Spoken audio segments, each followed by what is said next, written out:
My name is Brian Barczyk. I've been working with exotic animals for over 25 years. I'm no zoologist, just a guy with a passion for animals. And that passion often takes me on animal adventures around the world. This week I'm on a Florida adventure starting in southeast Florida in the Everglades, heading up to the Gulf Coast all the way up into Orlando. There's gonna be some amazing animals and some pretty cool times. You're watching Snake Bites.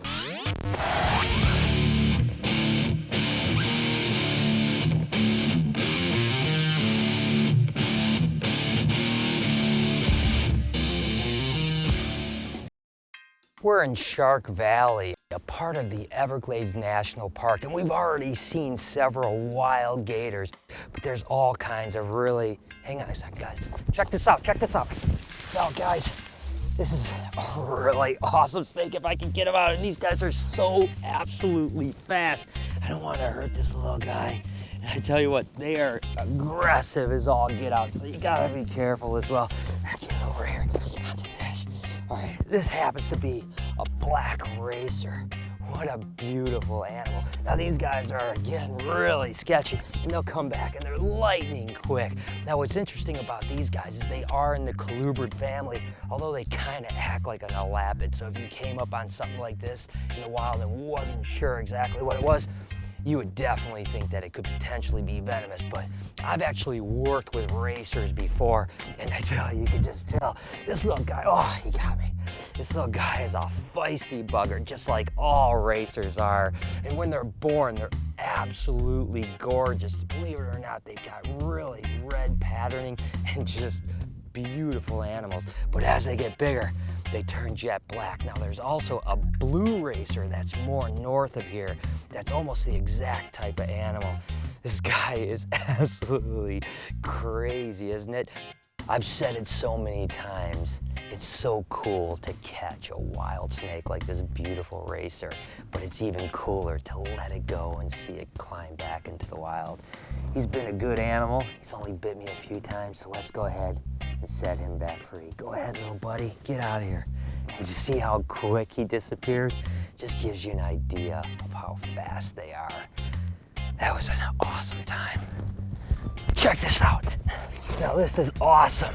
Now it's really an interesting animal from the fact that it's a common water snake, but there's also water moccasins from this very area, and they look really similar. So when you first come up on them, you have to be careful to make sure you know that it's not a venomous water moccasin. And you can see it's got the same attitude as a water moccasin. It'll kind of mimic that, and that's one of its defense mechanisms. And typically these guys are just fired up. This one is actually acting pretty good right now. Normally when you find a Nerodia species like this, you're gonna get bit every time you pick it up. But again, you can see how it completely mimics a cottonmouth. Now the only difference is when you come up on a cottonmouth, they'll open their mouth wide as a bluff for you, and that's where they get their name cottonmouth. But again, these common water snakes, although they're stinky, you can just see the musk right there.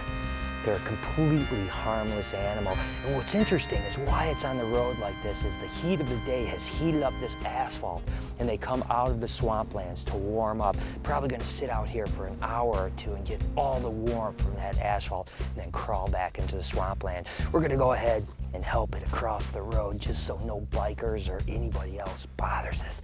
Oh, what a feisty little bugger, huh? There you go, okay. There you go. Go on your way. What an awesome find. That was cool. Let's see what else we can get. In 1982, the panther was named Florida State Animal.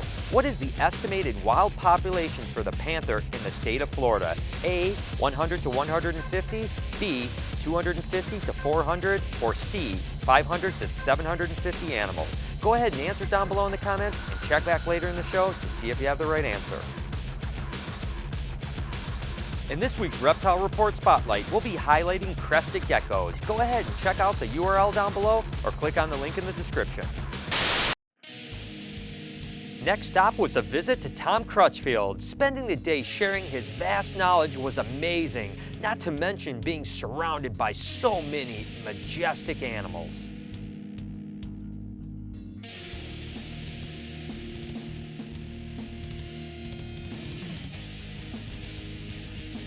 So we're down here in Florida actually on a tour with some of my Australian friends, just kind of checking out really cool animal places. This is Harley and this is Nathan. We just caught this really cool Cuban night anole. And as you can see, it's pretty upset. But you know, Americans probably wouldn't do this, but Aussies certainly would. Show them what you got, Nathan. Probably make a nice nose ring. Oh my God. You cannot imagine how much this absolutely has to hurt. I can guarantee you that he's about to cry on the inside.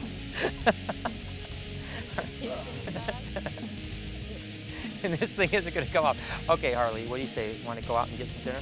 Yeah, for sure. Okay, we'll see you later, Nathan. Yeah, all right. See you later. My Australian friends had the time of their life being able to get hands-on with these amazing animals. I doubt you'll ever find these creatures in the outback of Australia. Talk about a workout. Lugging around an 80-pound alligator snapping turtle was literally a ton of fun.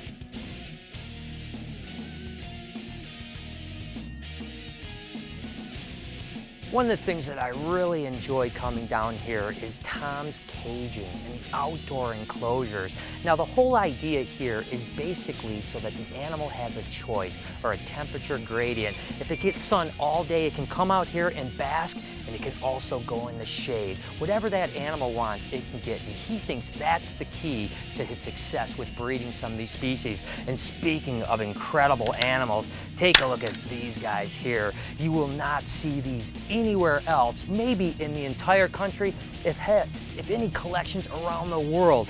These are really interesting giant pythons, and they happen to be the rarest of the giant pythons at that. These are called Lankan Pythons. They're a Python Malurus pimbura, and they come endemic to a small island off the coast of India. Now this happens to be a female, and she's just loaded up with eggs right now. I can assure you that this is probably the only clutch of captive pimbura that are going to be produced in the entire world. It's just a shame that these are Appendix 1 endangered animals, and they're just dwindling in captivity. So outside of Tom's production, it's pretty much an animal that you're not going to see in the future. Take a look at this male right here. Man, this is incredible. Look at its head. Now that is one beautiful snake. It's such a pleasure to get to hold an animal like this that you just never see anywhere else. I'm at the Everglades Alligator Farm to go in and check out some really cool animals. I'm assuming there's going to be some alligators, and then go on an airboat ride in the Everglades. Let's go and check this out. The thing that's cool about Florida is all the roadside animal parks. Many of the ones in South Florida focus on their booming alligator population.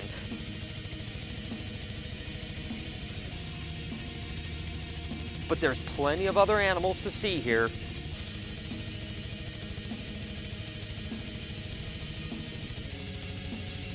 But I was just as excited to meet up with my friend Quentin for a swamp boat ride.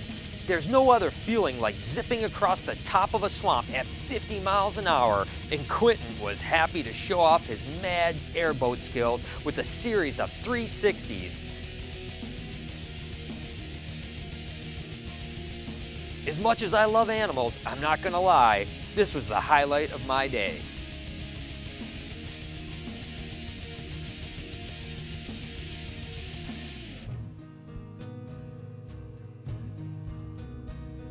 How awesome was that, guys? Getting out there, doing those spins, that was an exhilarating experience. Now that's the adventure that I like to be involved with. Let's go check out and see what else is going on down here. We jumped in the car and drove 300 miles across the Everglades to Punta Gorda to my friend Ty Park's amazing reptile breeding center.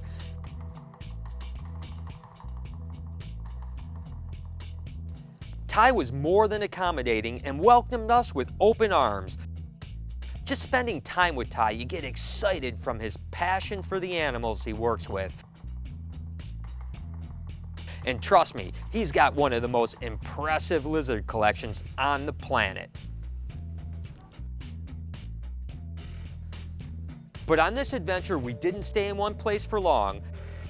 So we packed up our gear and we headed to my buddy Sean Halfeck's place, Crocodile Manor, where we could get up and close with some of the coolest crocodiles on the planet. Have you ever had a dicey moment with these guys? I have. You know, sometimes I will feed roosters for actually, you know, for enrichment and to give them some exercise in that. And I watched these two chase a rooster from corner to corner, and every time that rooster would run up in the corner and they'd follow it and it'd jump over its head. And the female wasn't so attentive, but that male was like a velociraptor. It would watch, and you could see the thought process as it watched it go over its head. And that rooster came out of this corner and this male was on it. And there used to be a tree that was bent over here. And that rooster went up that tree about head high, and I was standing right here. And the croc followed it right up that thing. The rooster pitched off, and that croc launched itself backwards, upside down at head height, my head height, and grabbed that rooster upside down and came to rest at my feet, boom, with it in its mouth.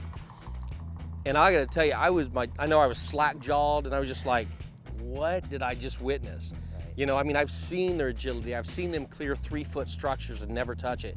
But that was beyond even my experience. So I kind of took a step back and, you know, reevaluated, you know, my opinion of these guys. After one of the most amazing days with Sean and his animals, our next stop was the Reptile Discovery Center to visit with Carl Barton. They have an impressive display of many species of reptiles, from an outdoor nature trail that has incredible animal enclosures to their indoor reptile collection, which includes both venomous and non-venomous reptiles from around the globe. But we're here to see the Venom Lab, which is called Toxin Venom Laboratories. Toxin collects venom from a wide variety of snakes, which is shipped around the world for making antivenom and for use in pharmaceuticals and medical research. The Reptile Discovery Center is one of only a handful of facilities in the United States and around the world where venom extraction can be viewed safely and in a comfortable setting. It's so cool to see the audience reaction while Carl is seemingly with no effort wrangling and milking some of the deadliest animals on the planet. So that's those little, there's a cleaned up sample. This is both rattlesnake and cottonmouth venom. And you can see how you get that beautiful, clean, clear supernatant. That's what you're going to freeze and dry. And those little beads on the bottom are junk. I'm at my good friend Cody and Pia's place, Terrestrial and Arboreals. Now this is their facility, and everywhere you look are amazing animals, and a lot of them happen to be just like this girl right here, very hot. Now this happens to be a Renkal's cobra from East London, South Africa. Now this is a spitter, but it's not a normal cobra at all. It's actually a live-bearing animal, and you can see how placid this animal is. It'll hood up a little bit, but it's actually extremely easy to handle. Wow, what an amazing animal this is. Cody also has one of the most impressive collections of green tree pythons I've ever seen, but most of what Cody keeps are venomous animals. Puff adders have always been in my top 5 of most loved hot snakes, so when given the chance to play with one, I wasn't gonna pass it up. These guys pack quite a punch and are responsible for more deaths in Africa than any other snake. And they're known for having really huge venom yields. With as little as 100 milligrams being lethal to human, these guys can pump as much as 700 milligrams into you in a single bite. Now that was a cool experience. Wow. In 1982, the panther was named Florida State Animal. What is the estimated wild population for the panther in the state of Florida? If you said A, 100 to 150 animals, you're 100% correct. Good job. So there it is. I hope you guys enjoyed the show. What an amazing time traveling to all those cool places in Florida. And I can guarantee you one thing, there's plenty more adventure right around the corner. And as always, I was Facebooking and tweeting my way through it. So make sure to follow me over at SnakeBytesTV. Until next week, you've been watching Snake Bites. And cooler than to let it back go into the wild. I pretty much messed with this guy enough. Yes, what was that? Is that a gator? Let me do that. I'm sorry.